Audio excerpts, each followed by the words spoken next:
Pete Fletcher of ATG Cast is a Disney shill. Oh yeah, big time Disney shill. I believe that you are a certified daddy. Like Pedro Pascal's a daddy. Like, right. you know, yeah, certified daddy. He interviewed this guy. Like, how does this guy, who's not even monetized on YouTube, get this interview? So how did you know?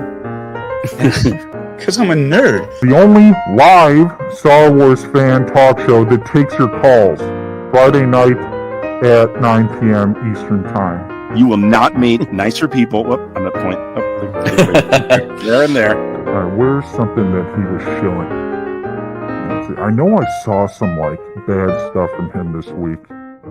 He got another interview. What a shill. Yeah. And now, I get to cap it off with the best of all and be coming back to a show that I dearly love and admire. So thanks for having me. We keep it honest and real, make room for constructive disagreement, and have a zero tolerance for jerks. I'm an asshole, just so everybody knows. We are OG OT fans. Wedge was obviously a character that you had to use if you were going to do Rogue Squadrons. And we recognize the gift of Star Wars living on for another generation and beyond.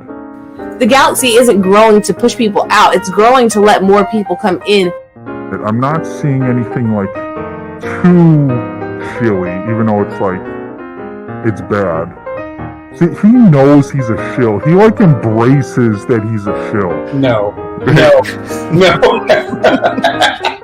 No one watches his channel. He's getting all these interviews on his channel. Like, how does he pull that off? He's definitely connected, and he's a shill. I have had the best time ever on Around the Galaxy. Thank you so much.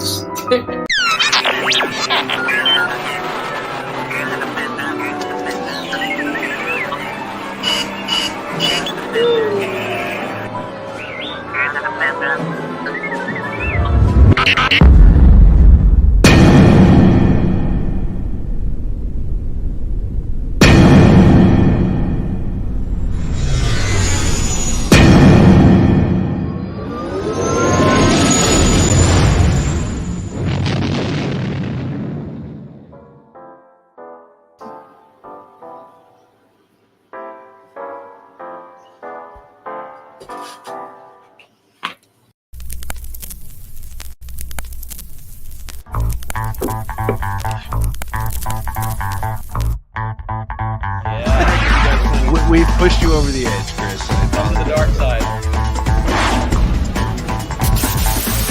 It's hard with these things. Luke Skywalker.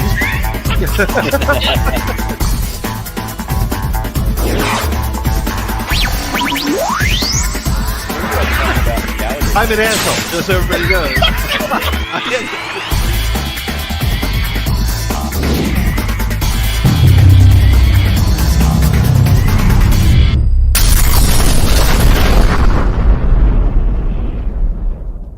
Well, welcome to, oh my goodness, I have the wrong thing on the screen. I was doing so good. But anyway, hey, welcome to Force Connect, the only live Friday. It's live. This is what happens when you do live stuff on Friday nights here on the SSW Network. I'm one of your hosts. I'm Pete Fletcher. I'm here also with Chris Ryans. Chris, let's see if that mic is working.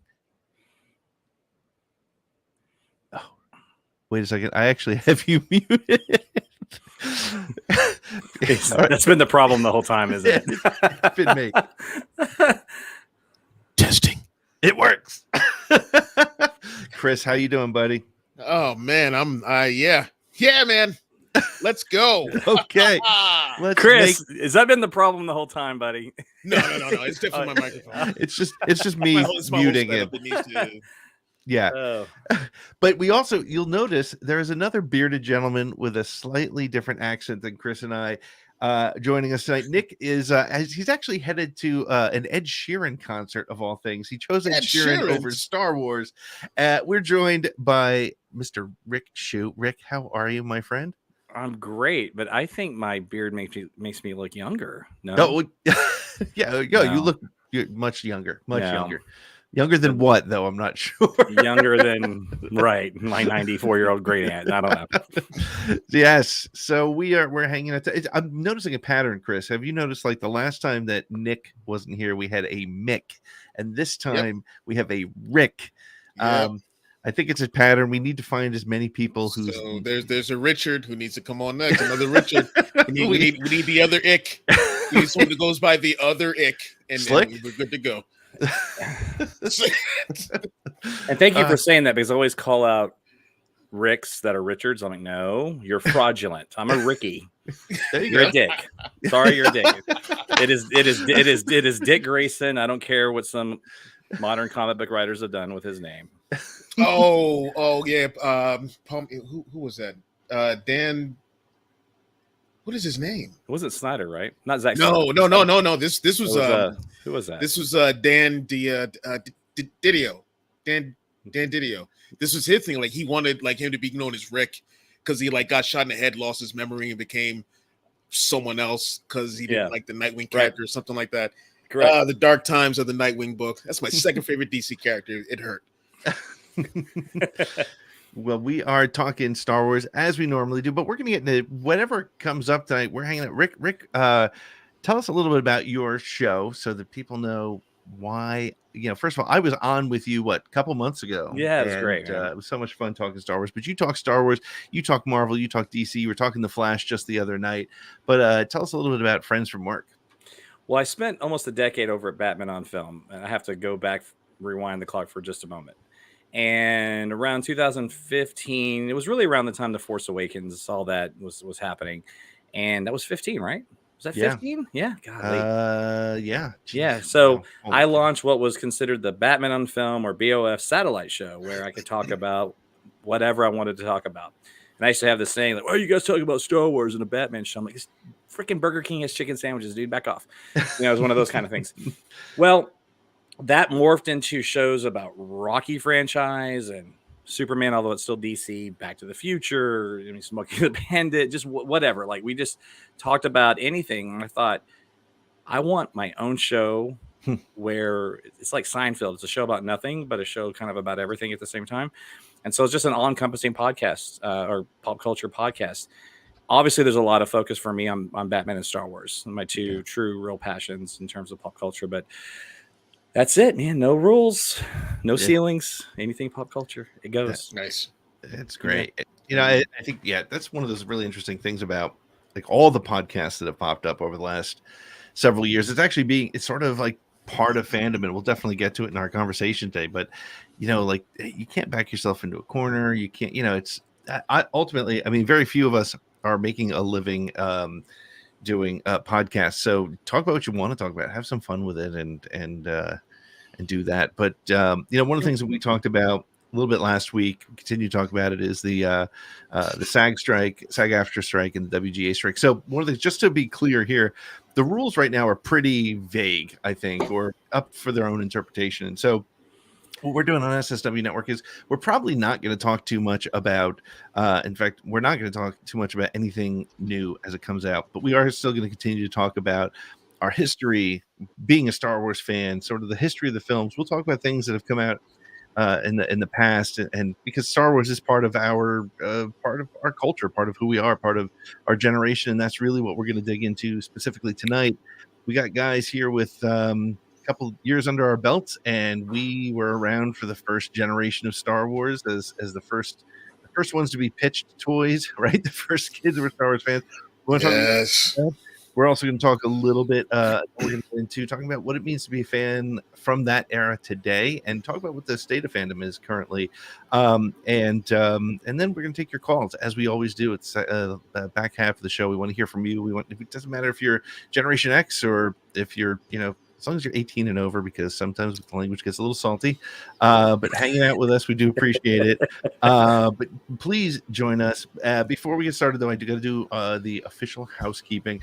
I want to point out that the Force Connect podcast stream is now in full swing. So if you're listening to this right now on the replay, and you're listening to it on the ATG Cast stream or the SSW Network stream, look for it.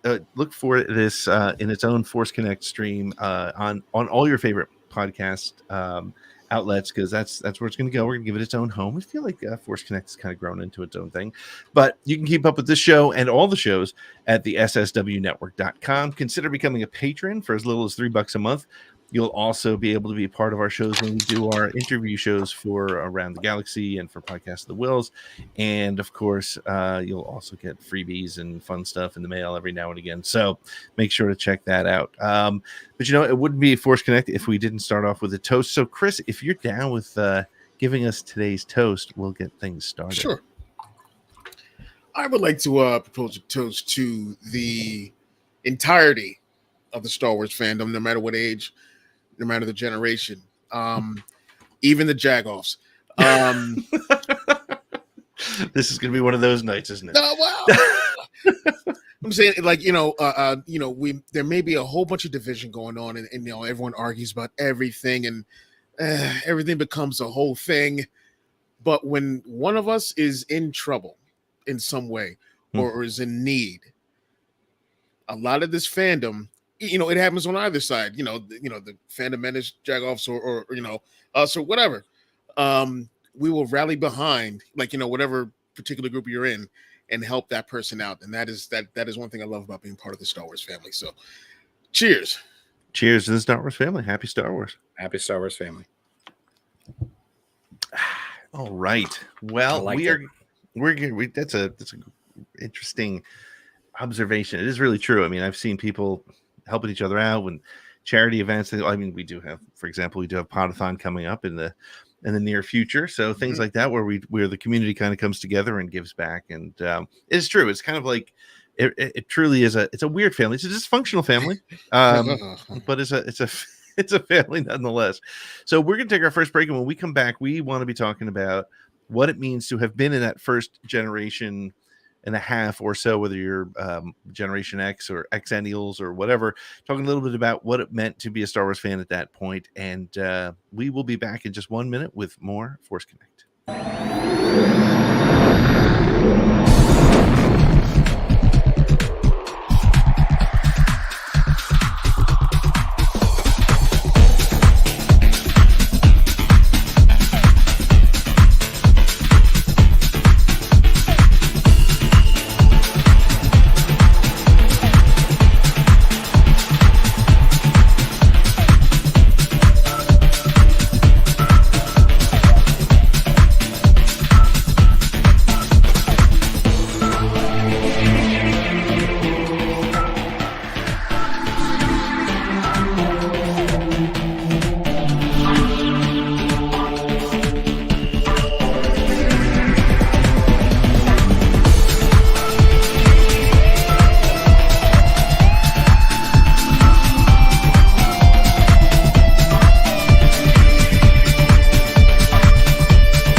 And we are back. I'm Pete Flitzer. I'm here with Chris Ryans and special guest co-host Rick Shew. Tonight we're talking about Star Wars through the generations. We're talking about what it means to be a Generation X Star Wars fan and what it means to be a Star Wars fan today and how to navigate that crazy fandom. So let me take you back. Let's start here. And I want to get your feedback, guys. It was the late 70s, early 80s. We got off the bus from school probably and went to our houses, which were more than likely empty because both our parents were working. If we were lucky enough to have parents that were not divorced, we would go home and we would ride our bikes around our neighborhoods without helmets. We would do jumps off of boards and cinder blocks. We would risk our lives and we would talk incessantly about Star Wars and trading our action figures and trading the blue cards and the green cards and the yellow cards and the orange cards, all the cards that came out.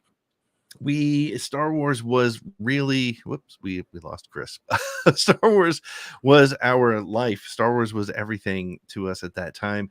Rick, tell me a little bit about Star Wars for you as a kid and tell us your story of sort of, what did Star Wars mean to you when you were at the prime age? So I have a sister 5 years older than me. And so because of that, I was born in 1975. And so I did not see the original release in the theaters. However, she did. And I can remember the posters in her room. I had not seen the film, but I'd seen commercials. and I'm looking at the posters, and they're Luke and they're Han and they're Chewbacca and Darth Vader. And she had an official movie book, and I would love to know if she still has it. Oh my God, it's kind of weird I've not asked her this.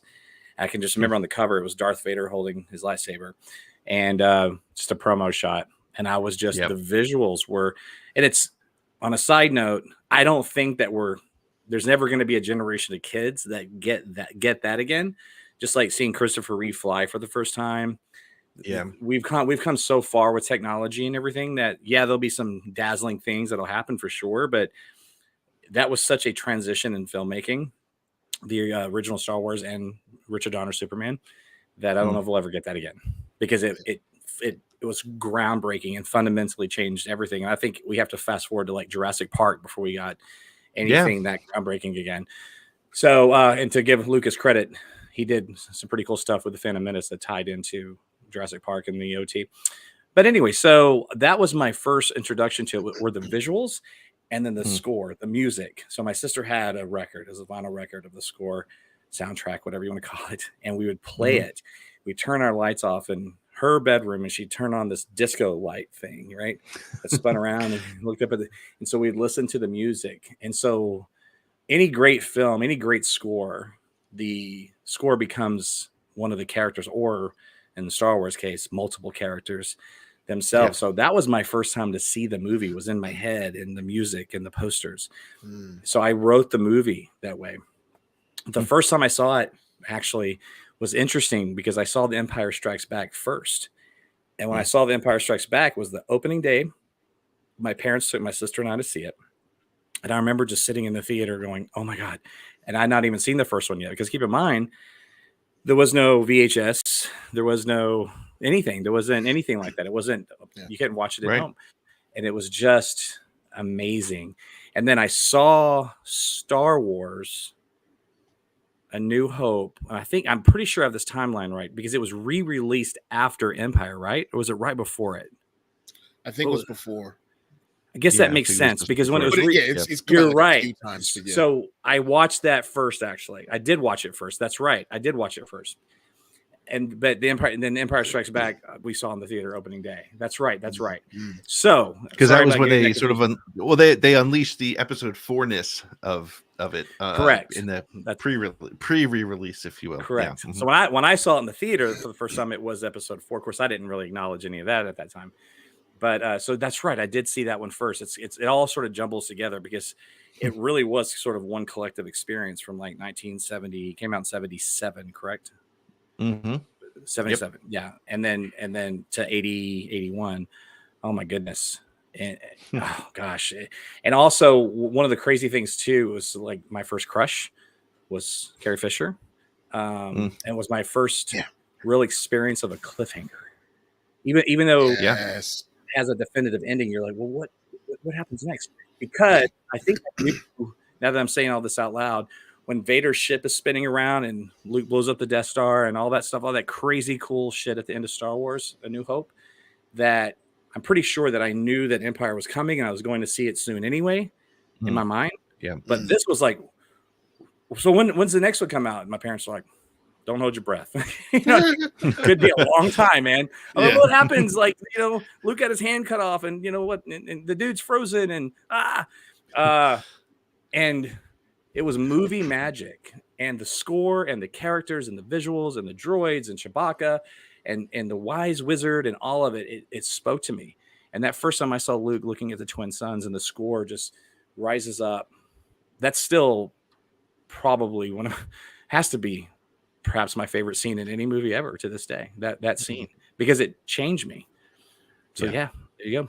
Well, you bring up an interesting sort of observation too. And Chris, I want to get your thoughts on this, because we're in this world now where literally, and this is a big problem for the cinema industry, the film industry, is, you can see a movie immediately. Like my son, we went to go see the Dungeons and Dragons movie. It was his favorite movie of the year so far. And we got home and he's like, when can we watch it on TV? And because that's his mindset now, that's what happens. Whereas we, in this first generation of Star Wars fans, we really, even the concept of watching Star Wars at home for me wasn't even really a thing until I remember for Christmas one year, my dad got us a VCR and the tape of Star Wars. And man, I remember videotapes were like $89. It was like expensive to buy a Star Wars movie, and we lived That's by. the price they would give for, Go ahead. I'm sorry. No. You got it. Oh no, I was going to say $89 in the 80s. Yeah, right. It's like $500. Right. The HasLab ghost. Yeah.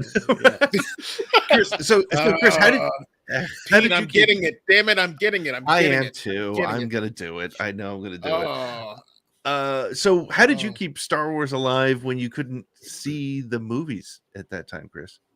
You talking between 83 and 99 or 97? No, I'm talking.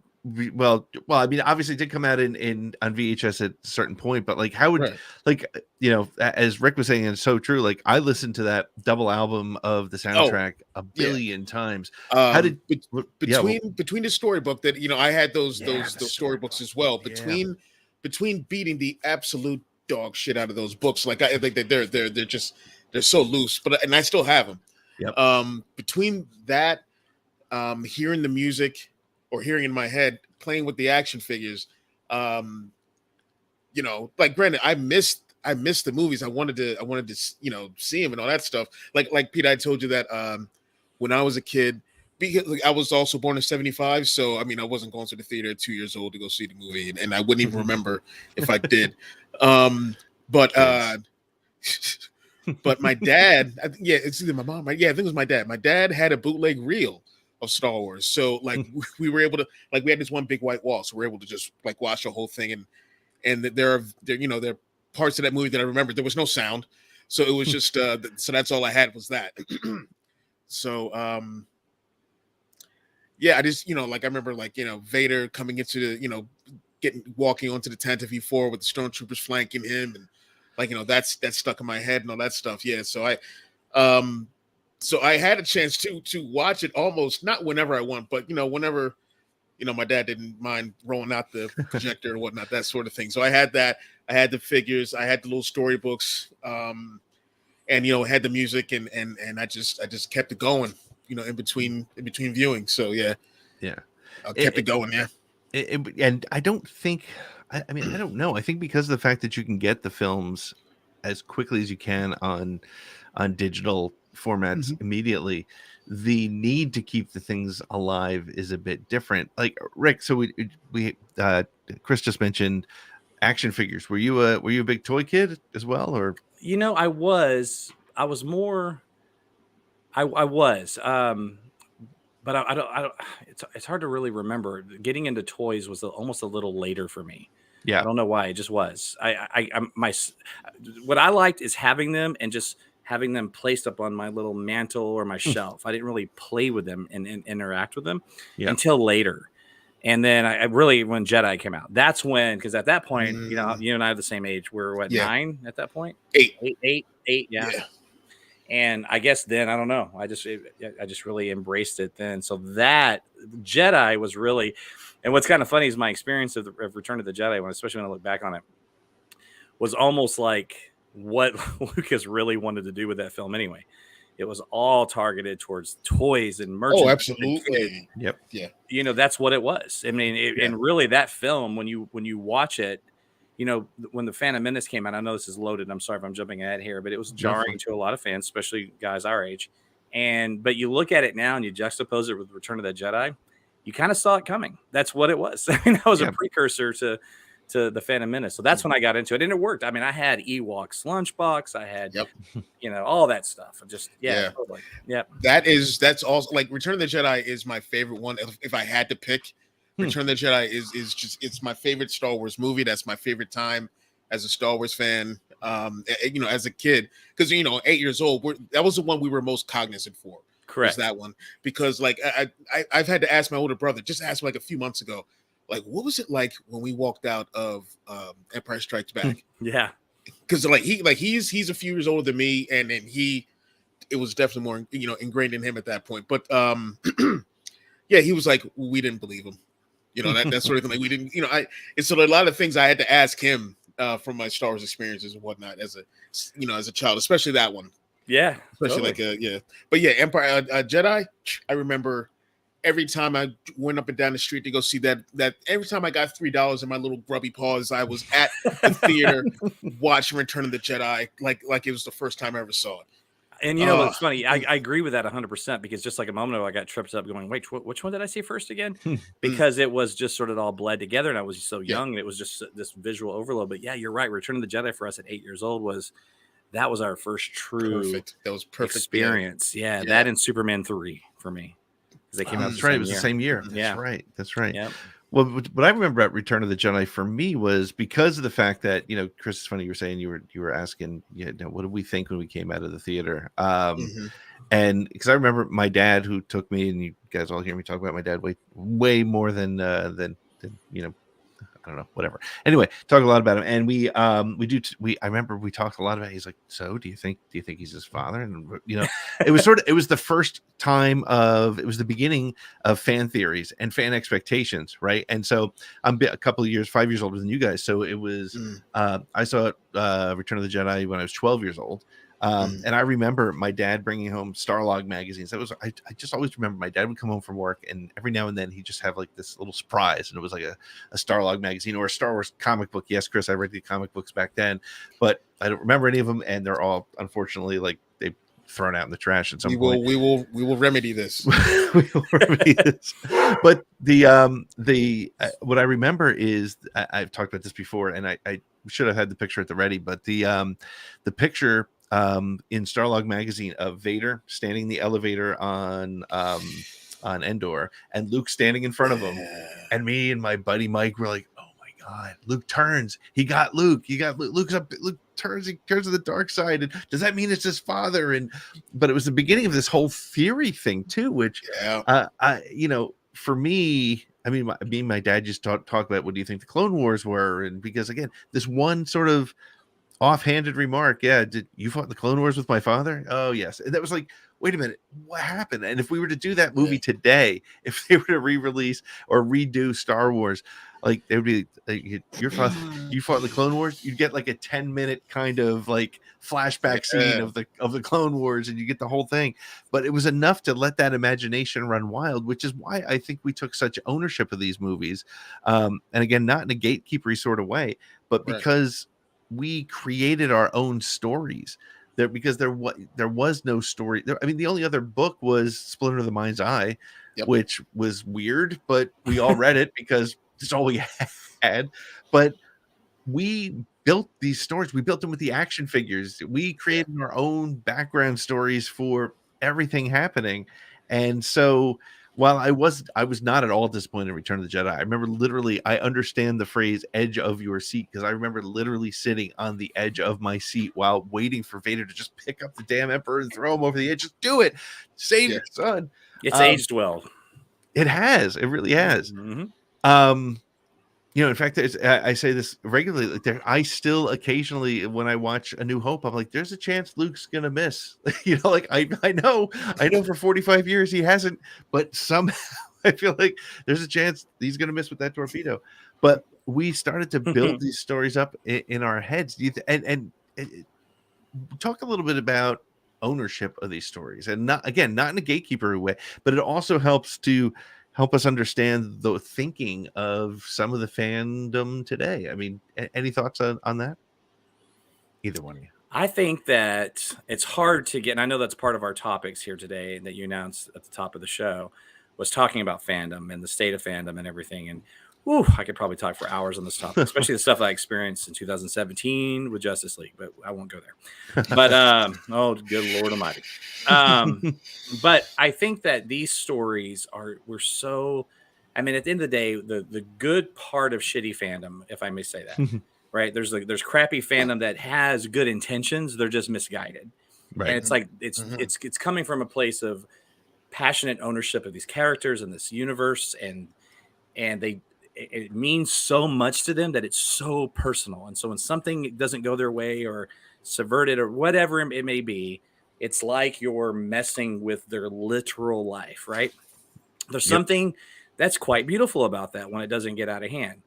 I do think that, and not to jump ahead, but I think that what has happened with fandom, with Star Wars, has really happened with fandom in general, is that we're just all the spewing and the people that were writing letters about the Ewoks to Lucasfilm and George in 1983. Now they have a lot of offspring. They have big microphones like we have, and they have the internet. But at its core, at its best, I think that fandom is just, it means so much to us. And like their family, Luke is, we're on the journey with him, and Han's our friend, and Obi-Wan's our grandfather mentor, and Chewbacca's our pet and buddy, you know? So I think at its best, that's what it is. It's just unfortunate that sometimes that gets carried away. And then the toxic fandom, I think that's a whole different animal, but that's my the jagoffs. Yeah. The jagoffs. Chris, you want to add anything to that before we take a break? If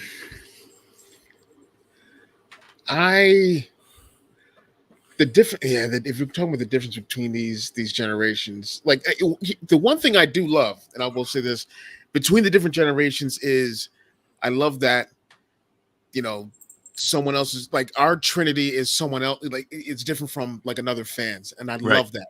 I love there's so many different amazing entry points for people to get into Star Wars. And everyone does have a bit of an ownership depending on what it is. Clone Wars, Rebels, the comics or some of the novels or anything like that. You know, or the prequels. You know, you got Anakin, Padme, and Obi-Wan, and that's someone like, you know, they're Holy Trinity like Bat-Soups and Wonder Woman. I just love that there is something for every generation. There's something for every person, like every different person, every different like flavor and likes and all that kind of stuff. I love that about Star Wars, and I wish there were a lot more people who would be able to appreciate that instead of wanting everything to be like stuck where it can only be in like the sequel trilogy era, and that's it. That's the only kind of writing or designs you can do. I love that they've like nowadays they've stopped paying attention to that and have opened it up to new looks, new types of dialogue, new types of people. And that's just what I love, you know, about everything right now generationally. I love that you said that the OT is ours. The prequel trilogy is like my sister's kids that are in their 20s. And for my young stepsons and my daughters, Star Wars to them is Kylo Ren and Rey. I mean, that's what it is. Yep, 100%. I think that's a really interesting point. That's a great place for us to take a real short break, and when we come back, we're going to talk about from our perspective, and we're going to want to get your perspective. If you're watching and listening, we want to make sure that you get a chance to tell us your perspective on Star Wars through the generations. But I want to talk to my friends here about coming up as a Star Wars fan and now dealing with today's fandom and how to handle it, or how we handle it, and why is it the way it is, and why does Star Wars have a reputation of having some of the most toxic fans there are. But we're going to take a short break, and when we come back, we're going to pick up this conversation about Star Wars through the generations. And I'll lock him. Easy, Tauntaun. What is it? Wampa! Wampa! New Tauntaun, Wampa, and action figures, each sold separately. Han Solo! Help! Oh no! It's got Luke! Wampa! Watch it, Tauntaun! Gotcha! New Tauntaun comes with an open belly rescue feature. You'll be okay, Luke, as soon as I chase away that thing. Wampa! Wampa! New Tauntaun and Hoth Wampa and other action figures, each sold separately from Kenner's Star Wars, The Empire Strikes Back collection. From Kenner's Star Wars collection, each sold separately. Large-sized Darth Vader with his lightsaber. Princess Leia, champion of the rebel cause. With her defender, Luke Skywalker. You can swing him into action on his grappling hook. And load Chewbacca's laser crossbow. Star Wars large-size action figures. Up to 15 inches tall. And ready for action. Large-size Darth Vader, Chewbacca, Luke Skywalker, Princess Leia, each sold separately from Kenner.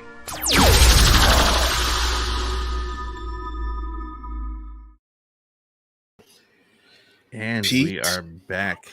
Yes, Pete, these kids today don't understand how much fun, how mind-broadening, how creativity, your creativity can like be born from playing with your Star Wars figures and whatnot. And that's what it was like for me. Like, it's, you know, when I started writing and whatnot, but like just seeing those commercials, like, that's damn near how I play with the figures. Maybe I didn't, you know, yell Wampa Wampa all the time, but you did, Chris. It's okay.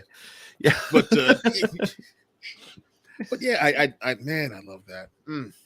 I think it's also interesting too because I look back at it and I had all those action figures and they're all buried in some sand pile somewhere in New Jersey where I grew up. And on one hand, I kick myself for like, you wasted all those toys, you lost them all. But I'm like, no, I had so much fun with those toys.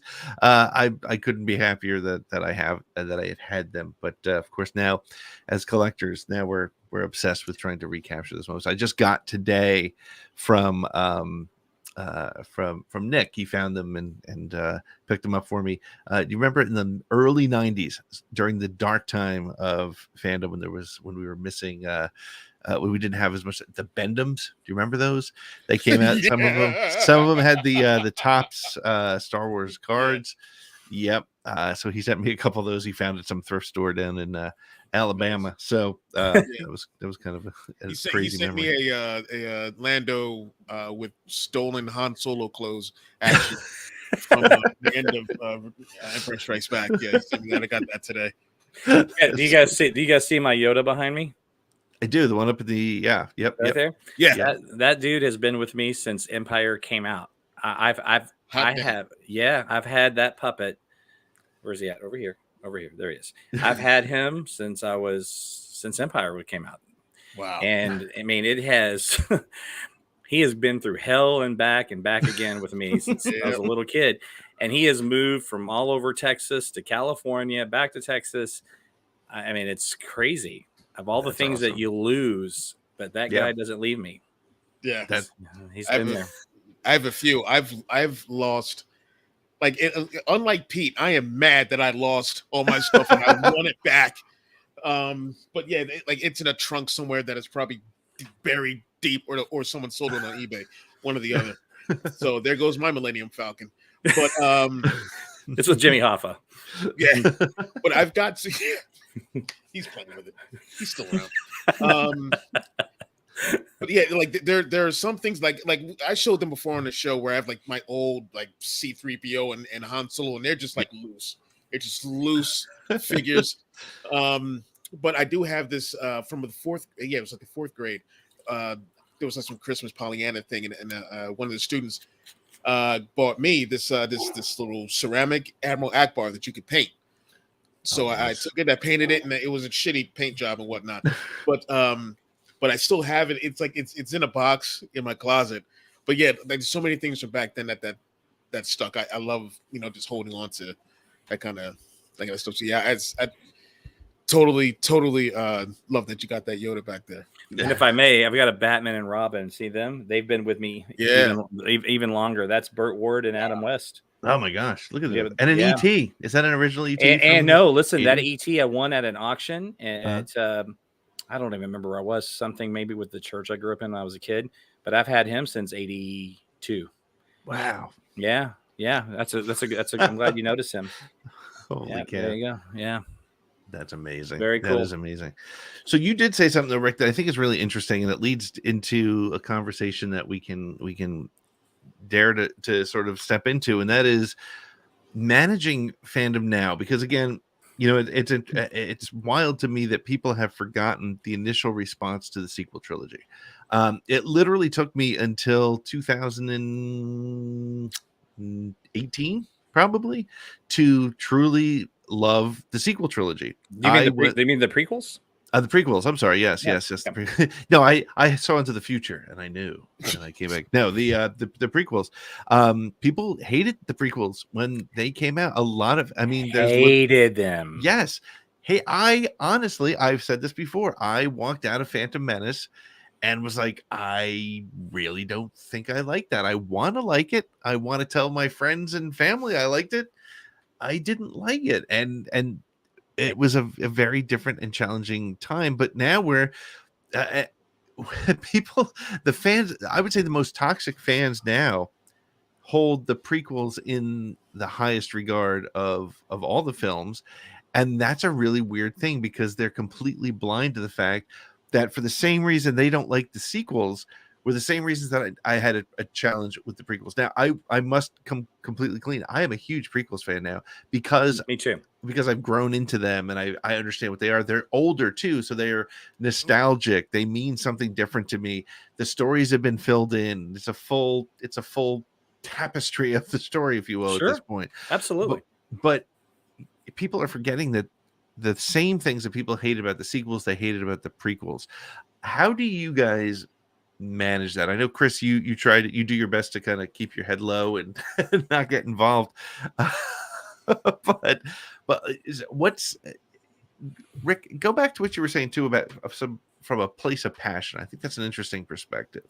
And my problem is I have too much Texan in me, so I'll get riled up, and it's not a good quality. No, I'm kidding, kind of. So how do I handle that? Well, first of all, I try to put things in perspective, and that revisionist history is really comical to me. Yeah. I'm like, wait a minute, you guys think the prequels were beloved? Okay, maybe by you when you were 7, that's great. Right. But everybody above the age of 13 hated those movies. Yeah. Critics hated those movies. And by the way, even though that trilogy was much easier planned, because everybody likes to say the sequel trilogy wasn't planned. Mm-hmm. Of course it was planned. The story was already kind of told. I mean, Anakin right. He's only got one outcome. Yep. That's right. Yep. That's right. Yeah. But there was a lot of changes with Attack of the Clones that came out the Phantom Menace, and take Jar Jar. He was the first. What's the first character really in the sequel trilogy that was sidelined? I guess it was Rose, right? Rose. Yeah. I mean, Rey and Finn actually right off the bat. Yeah, I guess so. Right. That's fair. I mean, he was sidelined in Attack of the Clones. Yep. Which is weird because Lucas really is proud of that character, and he was virtually not even in Revenge of the Sith at all, which is really interesting. So yes, that was a revisionist history. Now, as a fan, am I glad that they are appreciated? Absolutely. And I will tell you, it literally just like warmed my heart and soul when Ewan McGregor and Hayden Christensen both returned, especially Hayden, because at least even people that hated the prequels, like, we like Liam Neeson, we like Sam Jackson, and we like Ewan McGregor. The rest sucks. And I always thought Hayden got a little bit of a bad rap for that. It wasn't his fault. He was, that's such a director's medium anyway, especially if you're working for Lucas, because he controls everything. Yep. He is also the editor. He'll tell them what to edit. Yep. And so when the embrace of Hayden and the embrace of the prequels really warms my heart, but I do reject the notion that these things are equal, because they're just simply not. The sequel trilogy largely is critically acclaimed, especially the first 2, 7 and 8. So that's a big difference. Mm-hmm. And the people that were pissed off about The Last Jedi, it wasn't the general audiences. The general audience watched The Phantom Menace going, what the hell are we watching? There fart jokes and doo-doo and like, this is kiddie cartoon BS. Like, where's the mystery? Where's the... And with the sequel trilogy, I think it was just more toxic fanboy stuff than anything. So I try to put that in perspective. But at the end of the day, what I do hope still, because there are some parallels, is that all this bullshit sort of just subsides, and that we look back and we see that all these films, just like he said, that they are speaking to a certain generation. And my young daughters, for instance, don't give a damn about any of the other films. It's Rey. Mm-hmm. And they were Rey for Halloween, and their friends were Rey, and the little boys were Kylo. And that's what it's about. My friend Zaki Hassan is a great. He's like the best of us in fandom, and San Francisco Chronicle critic. I think it's Chronicle. Anyway, it doesn't matter. He's great. And he said that he's like, let's not ever forget really what this is all about. These are all for a certain generation. So I just hope maybe that one day the toxic fandom subsides. But the problem is that the hate is profitable. And that's the conversation for another. It's almost a different conversation. 100% that is 100% the challenge, right? Is you can't have an honest conversation. And I think it's been proven this week with the Barbie conversation and the things going on there. It's proof that, oh my gosh, negativity sells. Look, the strangest thing to me is and Chris, I don't want to make you uncomfortable, but I will get into this a little bit in that you have somebody like Star Wars Explained, who are just two of the nicest people in the world. They are truly Star Wars students. They study Star Wars. They have, people say that they have nothing but positive things. That's not entirely true. If you do watch some of their reviews from week to week, Alex They're will be honest. like, Alex has been brutally honest. There's been times where I've disagreed with him. I'm like, wow, but I'm glad he's got that perspective. But they have, last time I checked, was like 770,000 followers. And they get to do it full time. That's their job. Alex and Molly's full-time job is Star Wars content creation, which is awesome. But that's a rarity. Then you have somebody like Star Wars Theory, who has created, who honestly, I was a fan of his for a while, back in the day, back when I didn't, I wasn't a content creator and I was just looking for anything Star Wars. But he has cited and learned that the negativity sells, and he's now over 3.3 million followers, makes money hand over fist by complaining about the Disney era of Star Wars. And this is where the challenge comes, is that what happens is it's A, disrespectful, and B, it does have an influence. It does have an influence. My son, who apparently was watching some YouTube shorts, came across something, and he had it was like a spoon-fed kind of comment about why the Flash wasn't any good. He hasn't seen the Flash, but he had and it wasn't, luckily it wasn't sexist or racist or any of the dirty shit that's out there. But it was of that line of all the stuff that's come out about why to not see these movies.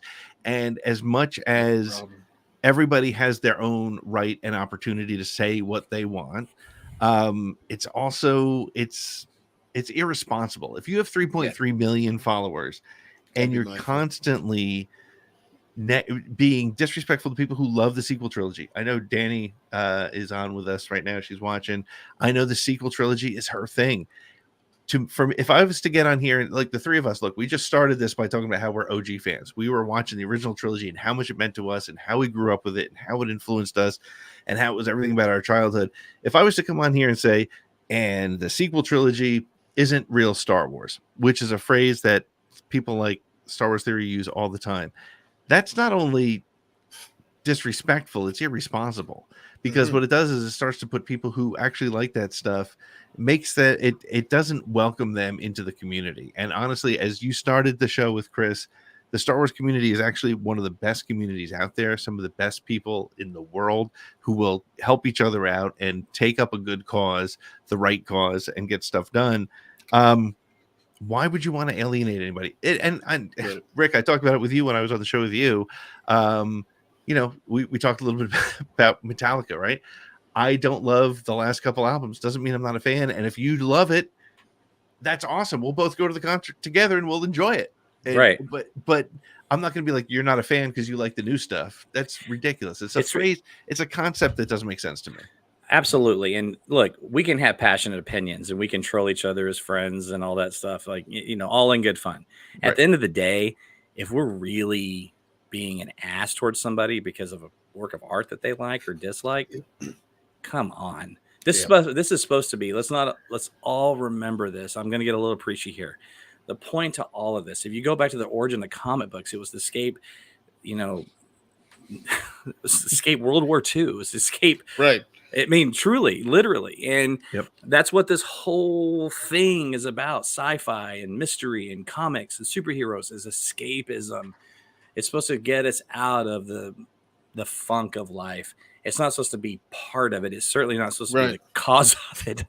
And so when you get into that level of fandom, that to me it's not even genuine, right? It is simply just a way to be toxic, to be a prick, to drive a wedge. And I don't want to get political on your podcast, but politics do play a hand in this. 100%. They absolutely do. I know, right?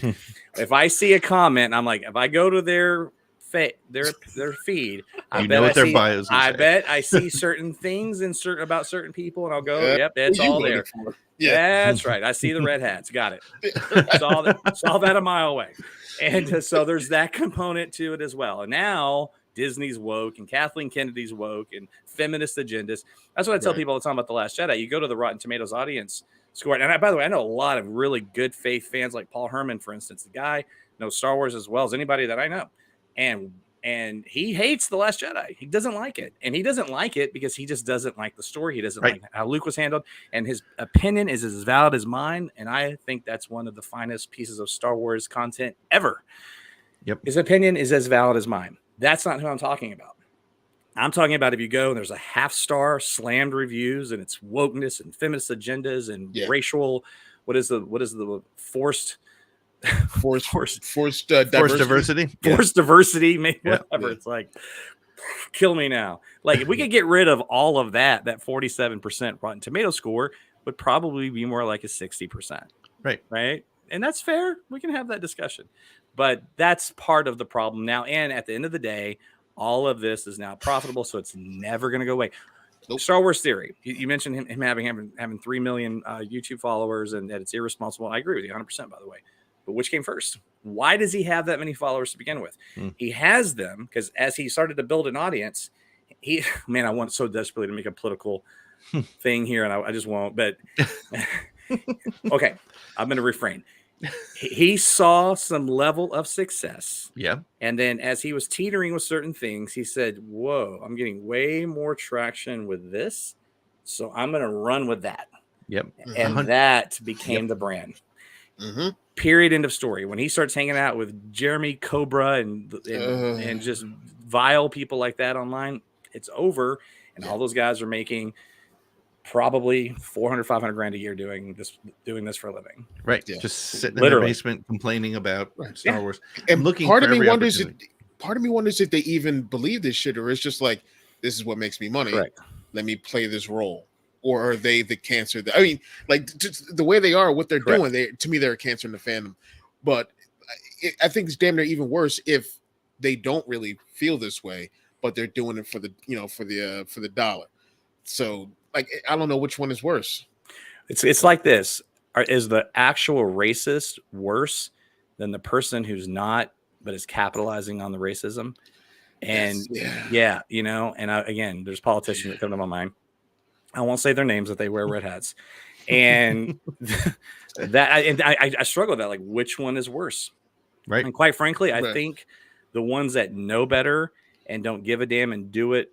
At least the person that really is just a vile, disgusting pig, racist, sexist, whatever. Like, at least that person owns it. Like, let's at least kind of respect that, right? That guy's that person's garbage. But hey, you know what? At least they're honest. We know who they are. They're real garbage. We can avoid them. But the person who knows better, that's doing it for money, that's so like that person is just misguided. That person over here is just misguided and ignorant. This person is evil. They're evil because they know better. Right. Amen to that. And by the way, it's not just Star Wars. I think Star Wars is probably the worst, but DC and Zack Snyder, who a lot of his films I do love, and nothing against him, but he's got a faction of his fandom, those army of hashtag trolls, and they're just as bad. They're probably the same people, really, at the end of the day. Yeah. The Venn diagram is probably close to a circle on a lot of that stuff. That's right. I'd say like to get off of Star Wars for a second, I love this Man of Steel is a masterpiece. I said it. I borderline agree with you, actually. But like, I love Zack Snyder's DC run. Not the 27 Justice League. Put that over there, and then bring in Zack Snyder's, put it all together. Beautiful. And I was on the not as hardcore as any of these people out there, but I was like, restore Snyderverse. Hell yeah, bring it back. Nothing wrong with that. And then they took it to other levels. That was just like all right, listen, because you're like, hey, I like the Snyderverse. I want it back. I'm gonna enjoy everything else. I hope we get it. But if they don't, cool. And they don't. At the end of the day, these characters are bigger than Zack Snyder. They've been around for decades. But we'll move on. That's a completely different. There's nothing wrong with that. It is the people that bring Zack Snyder, because really, let's what's the B-reel that's rolling? What's the subtext? Bring Zack Snyder back or burn down all of it. Right. And that's what it is. And James Gunn the chance either. And that's correct. And it's for clicks too. And it's also And we'll take a short break and we'll come back to it. But it's also directly related to, there's like a personality type of people who want to see more Order 66. And I want to see it from a, at a personal level. I don't want to see Order 66 so I can see children being cut in half. Right. I want to see more Order 66 to see the impact on the people, right? Absolutely. The story. And the people, there's people who are looking for, the Zack Snyder Rebel Moon. Zack has come right out and said, it's going to be more violent. He wanted a rated R for it. And that's like this violence porn that these guys are looking for, which says a lot about them from a personality perspective, I suppose, as well. But we're gonna take a real short break. When we come back, we'll continue this conversation. We put the link in the chat so you can join us live. We got 1 or 2 callers waiting to join us, but we'll take a real short break, and when we come back, we will continue this conversation about Star Wars fandom through the generations.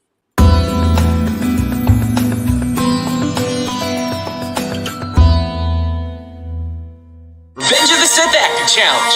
I play Obi-Wan, you play Anakin. You're the blue line. No. Let's go. No. You were the chosen one. No, this is a FaceTime call, buddy. I think It was said that you would destroy the Sith, not join them. No, you definitely have the wrong number. Bring balance to the Force, not leave it in darkness. I'm not even sure what you're talking about, but thank you for calling. Check who you're trying to call. You got the wrong number, and don't be so upset about it. I'm sorry. You just have the wrong number. It happens. It's happened. You were my brother, Anakin. No, I'm not even Anakin, and I don't know who you are. I loved you. Oh, hey, easy. Listen, I don't feel the same way.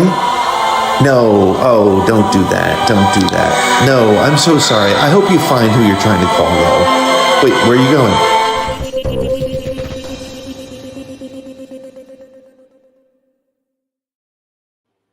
And we are back talking about Star Wars fandom. We started with the generations. Now we're talking about current fandom. You can't have one without the other.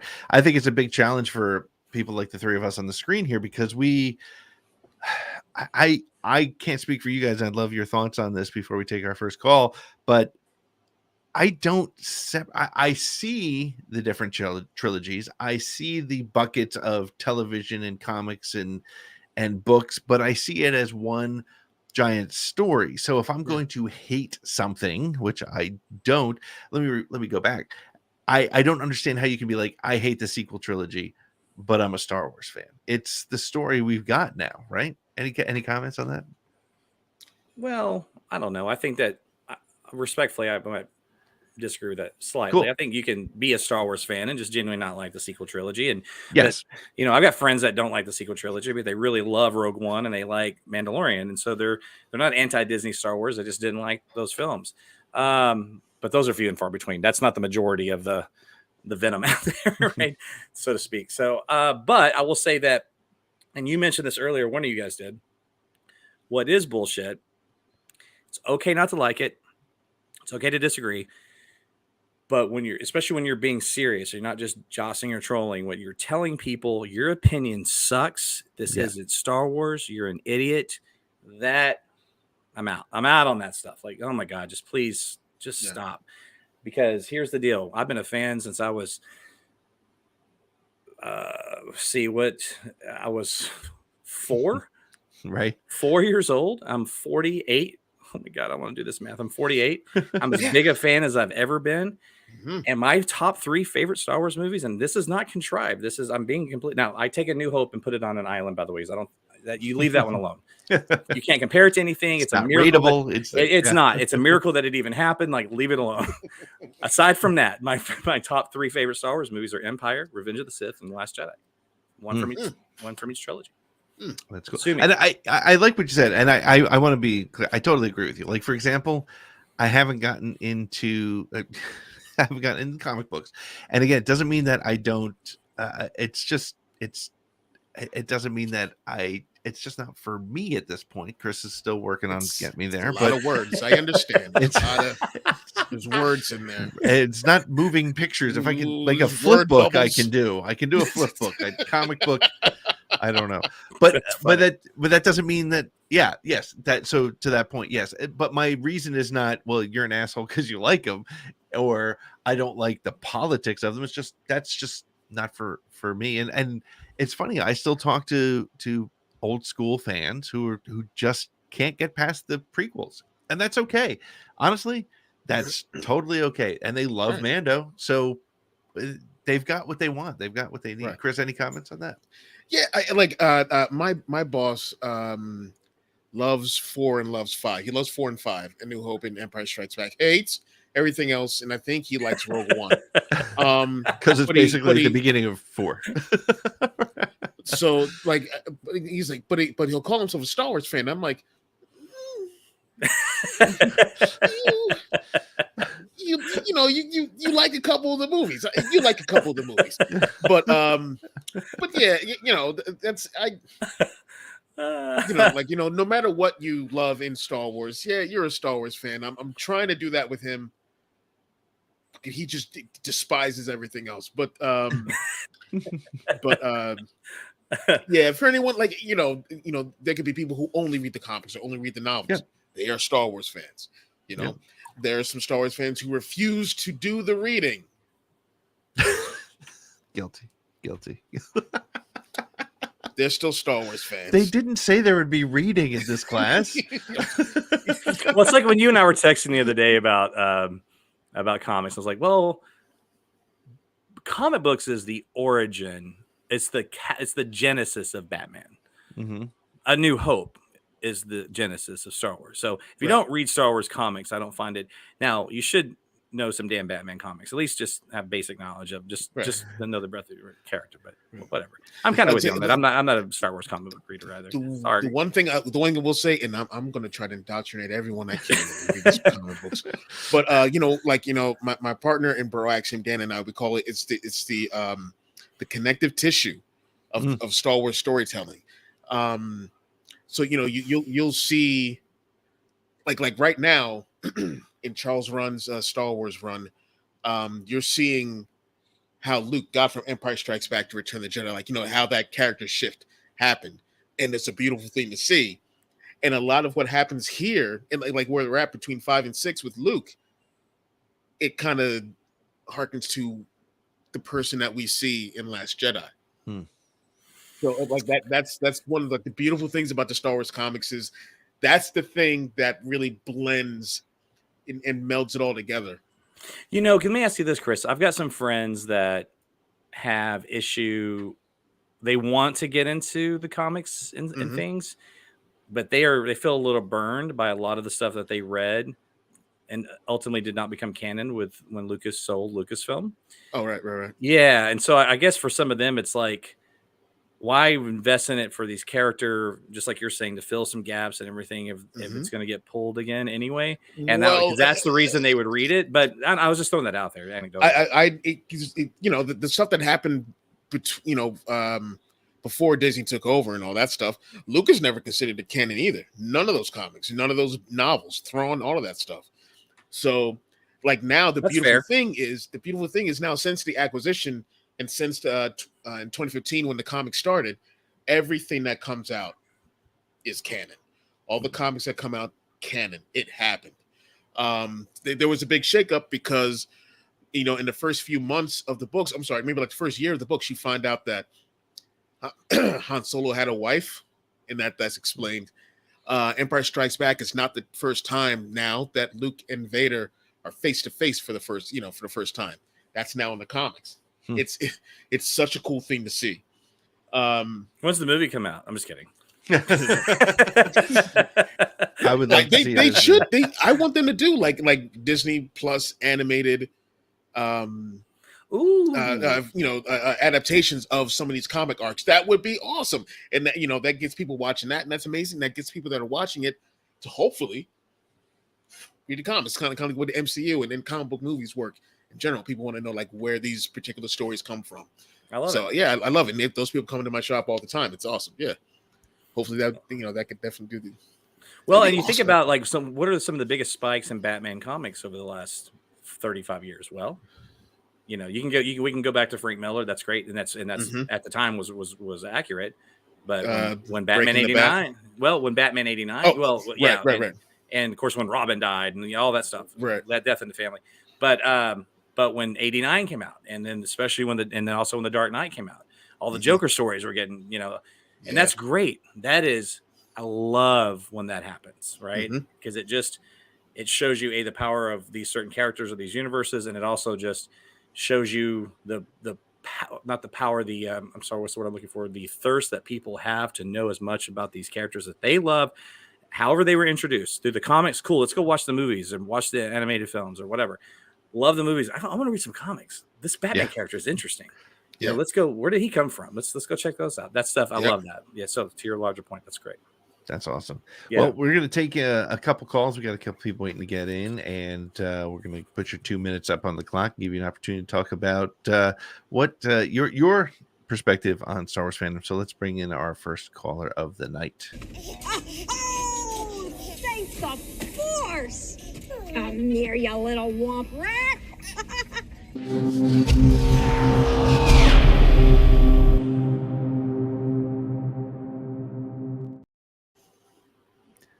We are joined by Eric. Eric, how are you doing? Miguel.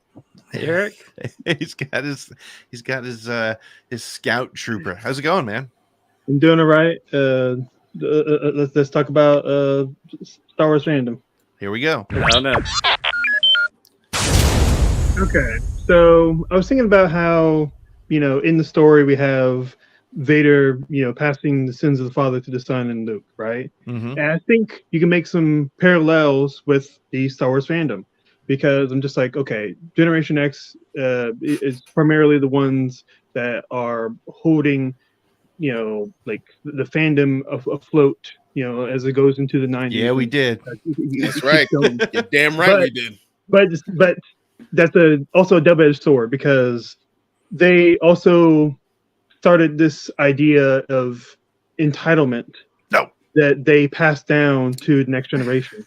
It's true. Some of them did, not me. Yeah, because I'm just like, their children who now are between ages of like 30 and like maybe 15, like they spent so much of their time just either being ashamed of their love for the prequels or feeling they had to defend it to other people. And that translated more to that they feel like territorial for it. And they are the first ones to have like this mass exodus of the internet, where everyone has an opinion. That's why I think right now some of the most toxic in the fandom are the ones that grew up with the prequels, is because of that reason. And I'm sure it's going to happen again, in like 10, 15 years with some of the sequel fans, because they'll have fought with the Phantom Menace, prequel crowd at the same time. Right. So you're saying it's a little bit of revenge in a sense? It's a little bit of revenge, and it's a sense of passion that becomes far too obsessive. It's like the dark side. Nice. Well said. I like that. Brought it all, and you did it in your 2 minutes, man. Well done. Nice job. Eric, who's on Honest to Claude this week? It was Jeff Quaglio. Jeff Quaglio, another a SSW Network patron and good friend of the show. At some point, I would like to talk to Chris on Twitter for similar reasons, but we'll get to that later. Yeah, I'll check the messages. You'll get them. Maybe one day. Message or messages. I'll get on it. All right. Well, it was nice talking to you. Have a good night. Talk to you soon.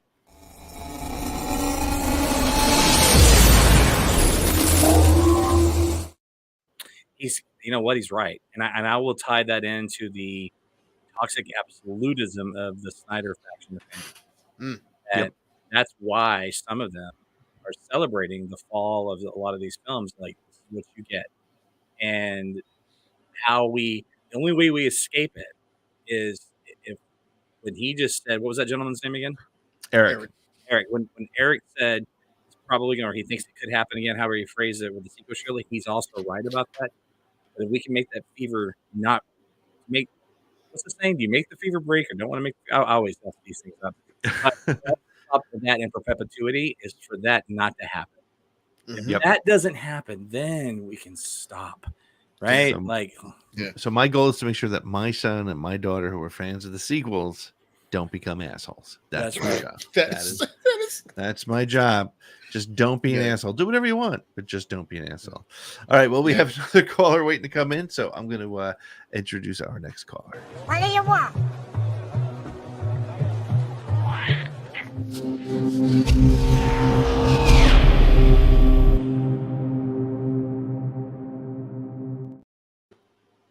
Yes. Get out of here with that. That shirt is freaking awesome. That is awesome. Dude. What's up? What's up, How are Tommy? Doing pretty good. How you guys doing? Excellent. Doing, bro? May I ask what part of the country you're in, sir? It just looks like it's light outside. I'm just wondering. Oh, I'm in LA. Awesome. Figured as Nice. much, at least in the West Coast. Cool. Nice. Yeah, bro. Well, man, I'm going to start the clock, and I want to hear what you have to say. Here we go. Only 2 minutes. It's not enough time. Well, you know, we'll be gentle. We'll be gentle. So, like, my experiences come from because, like, in the Star Wars community, I've helped start a lot of Star Wars pages, built them up from the scratch, went from 0 to 10K to a lot of pages. I've had my own pages, so I've dealt a lot with dealing directly with Star Wars fans and social media and whatnot. So, I've seen a lot of stuff. Yep. I've had to ban people. I've had to DM people or have people DM me directly as an admin. So the experiences are, I've so many. So like from my experience, we know that there's toxic fandom and there's non-toxic fandom, so on and so forth. That's like the most base experience that we can have. But it does go beyond that though, because the toxic fandom that we are aware of, they can have some members in that community that are not so toxic. You could actually have conversations with them. And also in the non-toxic fandom, there will be a lot of individuals that you will find that are super toxic. So like it's crazy how it switches up on you like that. But there's it goes along the lines of it just depends on how they perceive you. So like for me, like I love all the trilogies, original, sequel, and prequel. I've also read all the comics and books and Legends. I'm a huge Legends fan. So I love all Star Wars. And in my experience, like as soon as I tell them, hey, I like Legends, they think I'm a toxic fan. Like that hates Kathleen Kennedy, hates Disney. No, that's not the case. So it just really depends on how they perceive you immediately and how you introduce yourself. Sometimes it just depends on how the conversation goes and when it goes to introductions.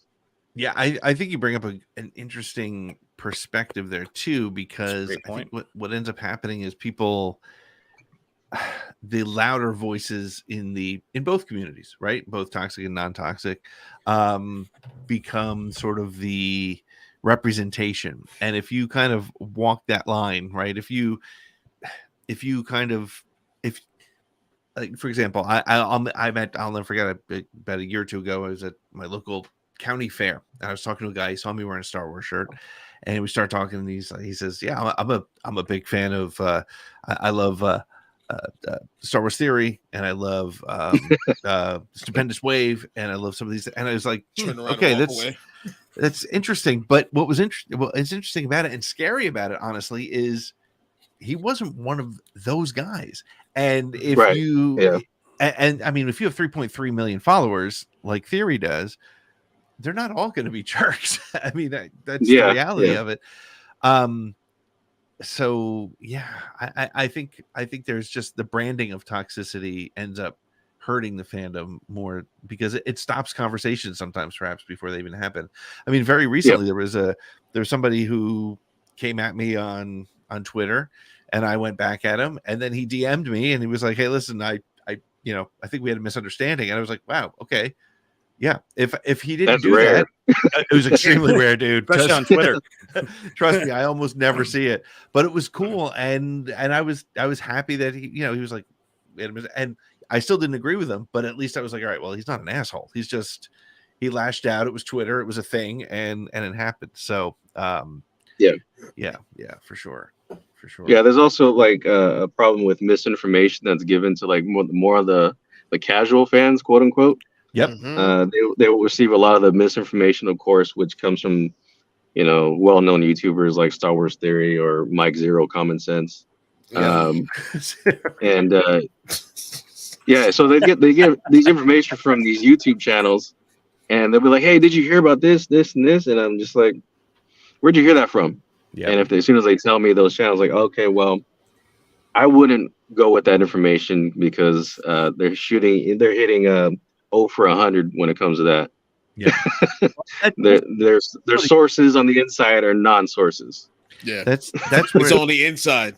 It's It's all inside here. That's where all their sources are. But that's why there's that responsibility thing that I talk about. Because I remember I caught my dad, who's a classic casual Star Wars fan. He watches all the TV shows. He watches the movies. He doesn't know anything about anything beyond. He doesn't. Lucky for him, he's not obsessed with Twitter and all that stuff. But one day I talked to him and he said, "What's this? I hear that they're going to be redoing all the sequels." And I said, "Where did you see that?" He said, "Some guy named Mike Zero." And I was like, "All right, we got to talk." But the problem is, if you take "quote unquote" average fan, they're not going to know. They're not going to know that. That's how many people did they tell? And correct. Yeah. Good. Which is the point. And that's what these channels are counting on too, is the spreading of the information, quote unquote information that they give on their channels. They're hoping that it'll just be spread to other fans that don't know better, and that's just what happens. Yeah, correct. Yep. Well, Tommy, thank you for calling in, man. We're going to move on to our next caller, and we'll get you next time. Thanks for hanging out, dude. Good to see you. Tommy, when they hit out west again, we're going to Roscoe's again, bro. Oh, I'm down. I want to join you guys. I love this dude, man. Tommy's that's my dude. Love that dude. Love you, bro. All right, man. We'll see you soon. Take it easy. See ya.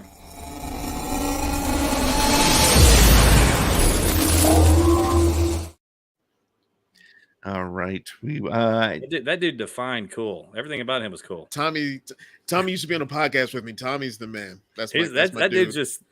It's like you just kind of go, "You're kind of a bad MF, aren't you?" I like it. Oh yeah, he's that dude. He is that dude, no doubt. Yeah. Awesome. Well, we got time for one more caller, and luckily she's hanging out in the back. We're gonna bring no angry tasty cakes today. Huh? No angry tasty cakes. I think we've hit the end of the streak. That'll be wow. That'll be next week's topic. I wanted a pissed off angry call. I don't get one. That's all right.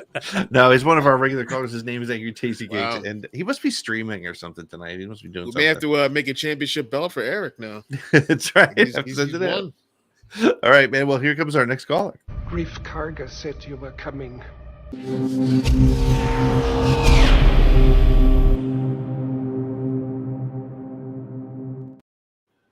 We have the lovely Semper Fi Danny joining us. Danny, how are you? Good. Can you hear me? I can. I'm going to start. Sorry. I have Canadian internet tonight, so you get either audio or visual, but not both. Well, we're just happy to have you. I'm going to start the clock just because we have a hard out in a little bit. So I'm going to start it, and then I want to definitely hear your story because I love where you entered Star Wars. So here we go. Yeah. Let's see if I can get this going. Whoops. So my contribution to the conversation. Bam. Okay. That wasn't Canadian good. internet. That was us. Yeah, Canadian internet. So anyways, my contribution to this conversation is I was born literally the day before Star Wars, May 24th, 1977. Ooh. And my husband is 3 years older than me. So he's been a lifelong fan. I grew up with a single mother and a sister. So Star Wars was never a part of my life. It was a boy thing, in my opinion. Yeah. And so the Force Awakens for me was a gateway into Star Wars, and I became hooked ever since. And for me, I get a different experience because I didn't have to wait 20 years and 40 years between films. That's right. I get all these films condensed, and I get the filler stuff that expands on that makes the prequel trilogy better and the original, because I get to see Rebels and Clone Wars and how much that adds to the story.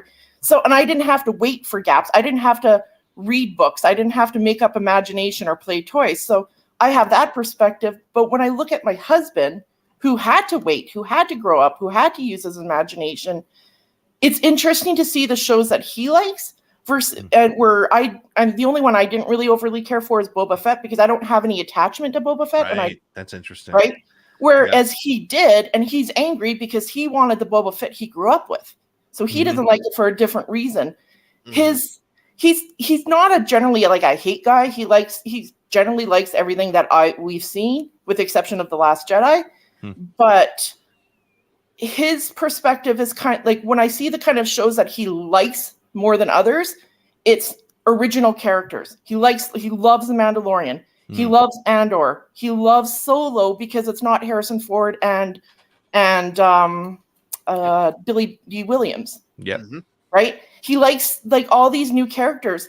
He would be more interested in a Cobb Vanth spinoff than a Boba Fett number 2. Yeah, I would too, to be honest with I'd be down for that. Yeah, for sure. That's such an interesting perspective. Yeah. Sorry, internet lag. No, that's all right. No, that's such an interesting perspective to I said it on here a million times. My son is a Clone Wars guy. Like his characters are Rex, Cody, and Fives. Like that's his thing. And it's so that, I mean, when you have a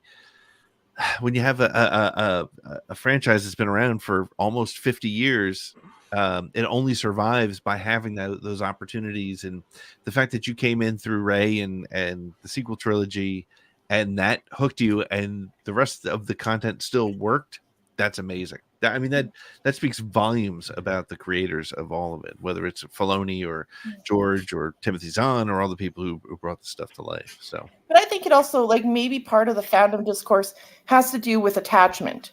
Yep. Like, trust me, if they like, I was salty as fuck. Sorry, oops. I was salty as hell when Kylo Ren died, because I'm attached to these characters. And if, I didn't get a Rey movie for 20 years, and then they brought back Rey and she was a grumpy old bitch, I'd be kind of a little pissy about it. Sure. Yep. So 100%. it's, whereas like my husband felt that way about Luke. Yep. This is the hero, and he wouldn't come in sooner to help his sister. Like, he just can't connect that disconnect, and it's because he had to wait 40 years to see Luke. Yep. He didn't wait 20 years. He waited 40 years to see Luke. Yep. So there's differences here, and I can understand where maybe some of the harsh feelings are because of attachment. And when you don't have anything to fill in the gap, you build it up in your mind. He didn't watch the Clone Wars and Rebels until I watched it. Right. And once he watched it, he appreciated the prequels more because of the way Clone Wars enhanced the prequels. He's always been a original trilogy fan, but he loved Rebels because of how much it enhanced the original trilogy. Yep. Absolutely. That's a very interesting perspective. Yeah. I love it. It's kind of funny to me too, is talking to you or hearing what you're saying, is your journey is so wild to me, because mine was so different, right? I grew up with the original trilogy and I follow the timeline per release. Yeah. You're watching this stuff and you're not watching Sebastian Shaw's Anakin Skywalker, right? Anakin Force Ghost and Return of the Jedi is just the movie. There's no change with that. And that's one example. And to me, that's fascinating. And I feel like this is why George did what he did, because he knew that there would be a legion of fans that would be introduced to the franchise this way. And that's how he wanted it to be perceived from that day on. And you know what? 90% of that stuff I actually love and agree with. So, but it is an interesting perspective. Yeah, and I don't know. You probably wouldn't know my story like Pete does, but I came in because I had just come to the end of the road of my fertility journey. I'm infertile, so we couldn't have children, and I was going through a massively deep depression. And they had a Star Wars marathon on Easter weekend in Canada, and I watched The Force Awakens. And as soon as like the Rey scene where she's sliding down the hill, I was hooked. And then I became this stupid super fan, and fan fiction drew me in. Because I was like seeking out Kylo Ren and Rey fan fiction, which drew me to Twitter, and then I meet Pete, and then here I am, well, 1,000 followers later. Obviously, I'm very sorry about your the things in your life that were not obviously very positive. But what I do love, and I appreciate you sharing with me, as we were just meeting, is it goes to the heart of what the three of us were talking about earlier. I'm not sure if you heard it or not, but is that this is, at the end of the day, supposed to be an escapism of all the things in life that are just, not great. And that's what this is. And that story, although I wish you didn't go through that to get there, I don't like that you had that journey. But the fact that at the end of the day, that silver lining is that Star Wars did help you get through that's fandom. That's what this is all about. And I love that you shared that. Thank you. Yeah, and I don't really view people who dislike things as toxic. The people I view are toxics are the grifters. Yes. Like they could give a shit about Star Wars, to be honest. They know you're coming in to get money. They they're not going to watch Star Wars because they never watched Star Wars to begin with. They watched it as a kid, and now they have a YouTube vlog that bring money. Like those are the grifters I can't stand. But if you don't like something, that's fine. Yep, correct. 100%. Yeah, if you hate something, you've hated something since 2012, but for the last decade of your life, you spend all of your time talking about it, but you're making a lot of money on it. That's why you're talking about it. Right. That's a weird job to have, for sure. That's a weird job to have. Yeah. Danny, thank you so much, Danny. So great to hear from you again. Good to see you. Nice meeting you. Seeing you in the chat. Nice meeting And stay well. I'd say stay warm, but it's summer there, so you got a couple days. Some kisses. Goodbye. Yeah. See you later, Danny. Bye. Say hi to your dad.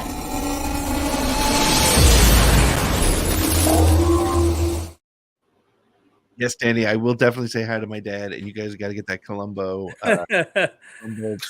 podcast going.